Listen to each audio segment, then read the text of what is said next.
This is Sharron Burrow, General Secretary of the International Trade Union Confederation, which represents 200 million workers in 163 countries and territories, with 332 national affiliates. She is also former president of the Australian Council of Trade Unions. Sharron is a passionate advocate and campaigner for social justice, women's rights, the environment, and labor law reforms.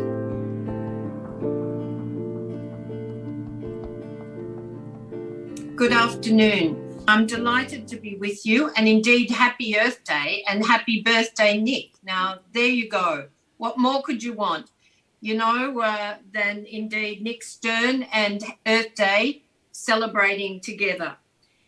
Nick, Sandrine, you are both incredible champions for climate, and indeed we are out of time.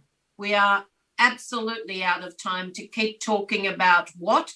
We have to talk about the how, and the time frame is indeed to do half of the job towards net zero by 2030 or more. So we were delighted to see today at the Biden summit, at least the US announcement that lifts this ambition. And I made a big mistake. It's Nick Robbins. Happy birthday, Nick Robbins.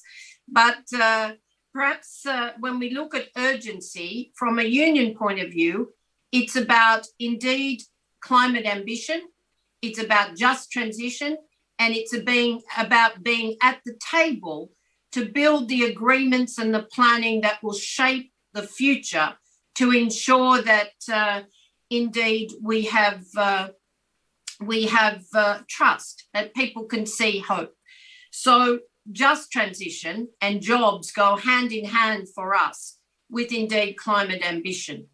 Now, I want to tell you the kind of huge hill we still have to climb, notwithstanding the commitments that have been made at the international summit chaired by President Biden today.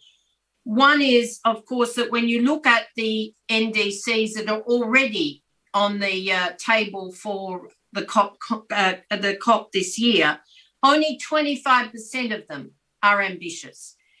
Less than 80% of them actually reference just transition, and only 13% include social dialogue.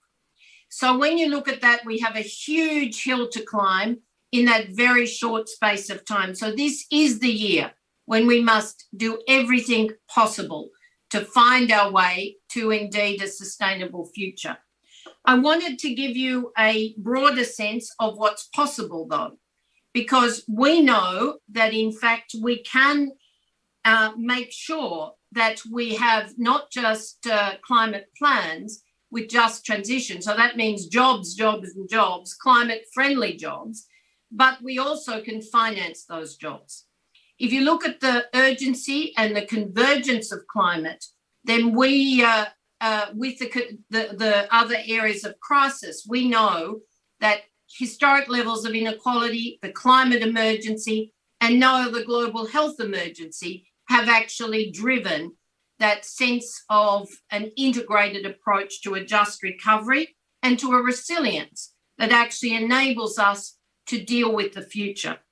So when I look at the challenges of financing the climate ambition we need, with jobs at the heart of it and the resilience of social protection to help mitigate workers, their families, communities against the increasing global shocks, including, of course, more and more climate shocks from extreme weather events, then we know that it's possible. It's absolutely possible.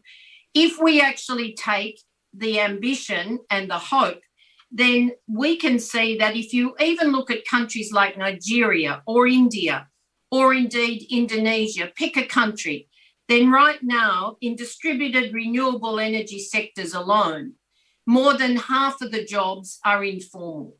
You formalise those jobs, you create the investment in renewable energy, you actually create good jobs and you build those economies.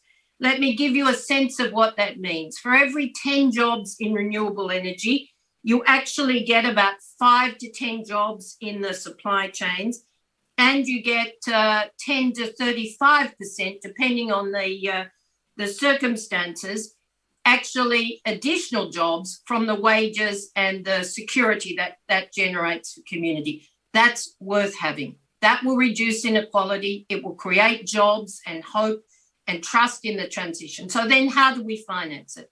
Well, as workers, we have around $40 trillion of workers' capital in the global, invested in the global economy.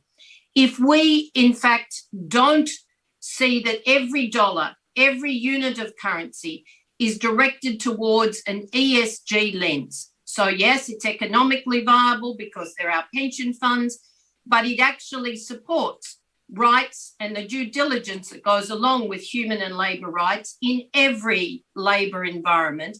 And of course, it also supports those environmental jobs and the repair that comes from mitigation and adaptation, the repair of the planet, which is what Earth Day is all about.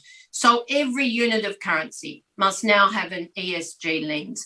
We can do this if we are prepared to share IP and share financing. We can meet the challenge if the intellectual property and the technologies are shared, and if we finance that collectively. And it's simply an analysis with the vaccines. If we don't share vaccines, then the virus knows no borders. Climate destruction knows no borders. We must share the IP, the financing, the just recovery for the future. And I wanted to finish by saying Sandrine's absolutely right. In addition to ambition and the fact that we can do it, we have the technology, we need to see central banks and multilateral development banks stand up and have a climate and a jobs mandate. So they have to have an ESG lens and a commitment that is actually written in to their mandates for the way in which we construct the future. Thank you very much.